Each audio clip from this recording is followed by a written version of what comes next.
cuaca dan menggunakan navigasi. JRT ideal untuk transportasi di pusat kota, lingkungan perumahan, taman hiburan, dan bandara. Sebuah proyek JRT sudah dipasang di Amsterdam Airport Schiphol dan Taman Bisnis Rivium di Belanda. Sistem JRT Master City akan melihat jaringan mobil tanpa pengemudi dan memiliki rute sepanjang kurang lebih 1,4 km yang mampu mengangkut orang-orang dan barang ke 5 stasiun. Untuk masalah bahan bakar, JRT didorong oleh baterai litium fosfat yang mampu menempuh jarak sejauh 60 km setelah pengisian selama 1,5 jam. Dengan bahan bakar listrik serta teknologi canggih, transportasi ini bisa mengurangi polusi serta pemanasan global.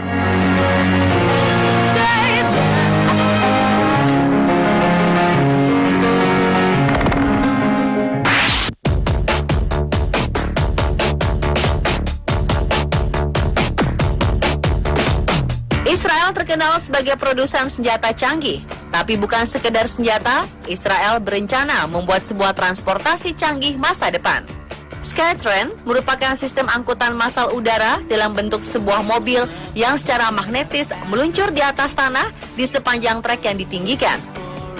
Skytrain yang berbasis di Mountain View, California telah mengembangkan sistem selama 5 tahun terakhir. Taksi ini dapat menampung hingga 4 orang. Perjalanan dengan taksi ini dapat menempuh kecepatan hingga 60 meter per jam. Mode transportasi ini lebih murah dan sederhana untuk dibangun serta lebih ramah lingkungan. Sanders mengatakan seluruh sistem dapat dirakit dan dipasang hanya dalam hitungan hari. Sistem ini menggunakan teknologi levitasi magnetik untuk memindahkan mobil. Dengan kata lain, elektromagnet mengangkat dan mendorong mobil ke depan yang membuat energi sistem yang efisien. Teknologi ini sangat bermanfaat di negara-negara di mana listrik tidak dapat diandalkan. Wah, di samping menghemat energi, Anda bisa melihat pemandangan dari udara. Kita tunggu saja kehadiran Skytrain nanti ya.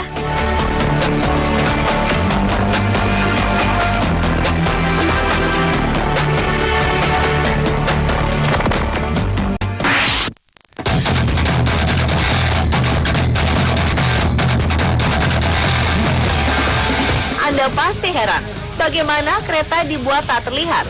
Mungkin itu sesuatu yang tak mungkin terjadi. Tetapi negara matahari terbit memiliki jaringan kereta api yang cukup mengagumkan yang menawarkan kereta tercepat di dunia. Jadi, tidak heran jika negara Jepang tengah merancang sebuah kereta ekspres yang dapat menyatu dengan lingkungan sekitar. Kazuyo Sejima, seorang arsitek terkenal Jepang, tengah ditugaskan oleh Seibu Railways untuk merancang konsep kereta tak terlihat, tentu tanpa memakai kekuatan sihir. Kereta benar-benar akan memberikan kesan ini dengan menggunakan cermin semi-reflektif pada eksteriornya, mencerminkan landscape sekitarnya. Meskipun proyek tersebut saat ini masih dalam tahap konsep, mereka mengatakan 7 dari kereta ini dapat bergulir melalui pedesaan, sangat indah, dan kota-kota Jepang paling lambat tahun 2018. Sementara ini adalah proyek pertama Sejima dalam merancang kereta. Namun ia memiliki banyak pengalaman merancang bangunan dengan gaya reflektif yang sama.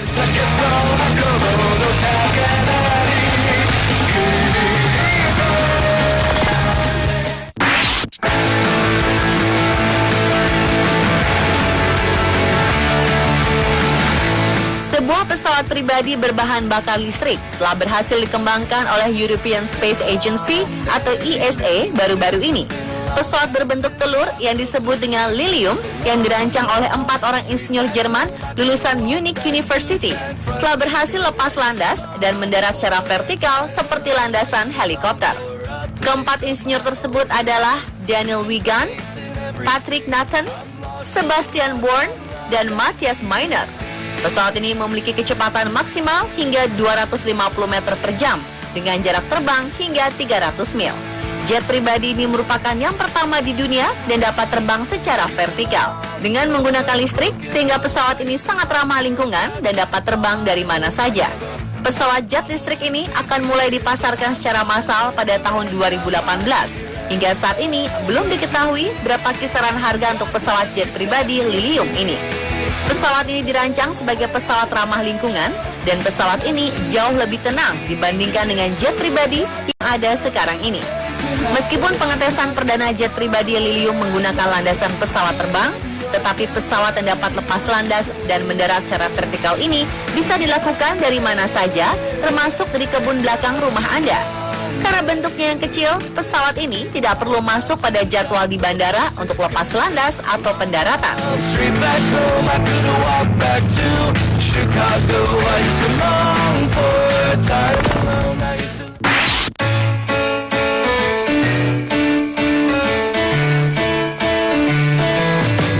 Bagaimana jika Anda menaiki alat transportasi massal dengan kecepatan di atas 1000 km per jam dengan jarak tempuh puluhan kilometer dalam waktu cepat? Kendaraan super cepat berbentuk kapsul dari material baja dikembangkan oleh sebuah perusahaan rintisan bernama Hyperloop Transportation Technologies.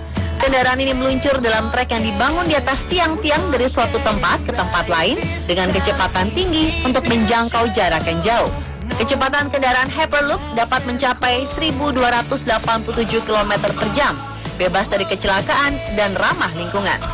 Belum cukup sampai di situ, Hyperloop menargetkan untuk bisa memasang tarif layanannya seharga $30 atau setara dengan 400 ribuan rupiah untuk perjalanan tersebut. Terjangkau sekali, bukan? Hyperloop Transportation Technologies akan melakukan pembangunan trek kendaraan super cepat ini pada tahun depan di Key Valley di California, Amerika Serikat. Perjalanan Anda bisa lebih cepat dan efisien pastinya. Kita tunggu saja.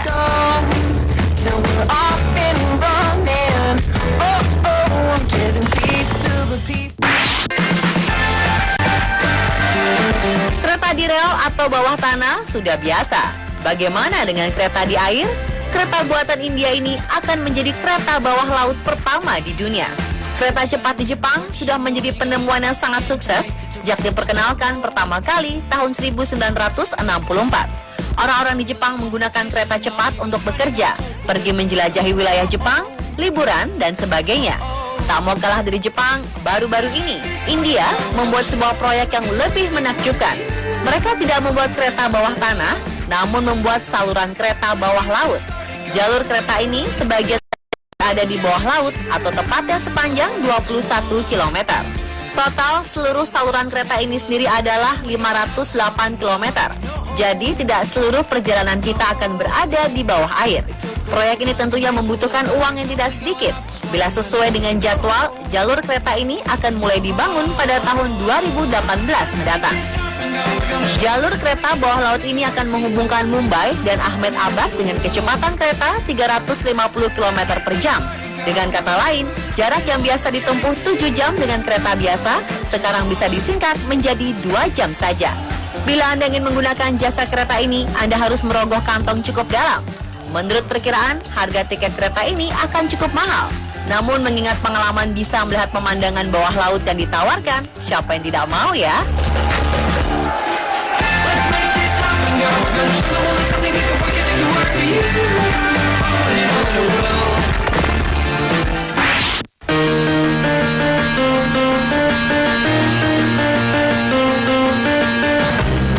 Ini merupakan mode transportasi komuter masa depan yang masih mempertimbangkan kepentingan pribadi, bukan kepentingan umum saja seperti yang melekat pada Mass Rapid Transit atau MRT. PRT menawarkan kenyamanan kendaraan pribadi dengan kecepatan dan ketepatan waktu yang sebaik MRT tanpa harus berdesak-desakan. Meskipun demikian, PRT tetap merupakan angkutan umum. PRT dikembangkan oleh beberapa perusahaan besar seperti Boeing, GE, Westinghouse, Otis Elevator, dan sedang diuji coba di beberapa tempat. Di antaranya Bandara Heathrow dan Cardiff City di Inggris, dan Hospital Hovisco Pais di Portugal. PRT di Bandara Heathrow sudah digunakan mulai 2010 ini. Dari segi teknologi, PRT merupakan moda transportasi yang menggunakan listrik sebagai sumber dayanya. PRT dapat dijalankan di atas rel atau pada jalur tertentu, seperti busway di Jakarta. PRT berbentuk seperti kapsul dengan jumlah penumpang maksimum sesuai jumlah tempat duduknya, pada umumnya 2 hingga 6 orang. Dengan demikian, tidak ada lagi desak-desakan antar penumpang seperti pada subway, busway, KRL, dan lain-lain. Ukuran dan berat PRT disesuaikan sedemikian hingga mampu membawa jumlah maksimum penumpang dan barang di dalamnya, dan memungkinkan digunakannya kapsul sebanyak yang diperlukan. PRT berjalan otomatis tanpa pengemudi. Semua pengendalian dilakukan dengan komputer. Pada aplikasi yang berskala besar, calon penumpang perlu memilih tujuan melalui panel yang ada, dan PRT akan membawanya ke tempat tujuannya secara otomatis tanpa kemacetan. Keamanan dapat dijamin dengan digunakannya kamera CCTV di setiap kabin. PRT tahap pertama ini yang disebut Ultra menghubungkan tempat parkir N3 dan Terminal 5. Pada tahap-tahap berikutnya, Ultra akan menghubungkan seluruh tempat parkir dan terminal di Bandara Heathrow. Jika Anda berencana untuk menuju Bandara Heathrow, London, cobalah menyempatkan diri untuk menikmati atau sekedar melihat-lihat Ultra di sana.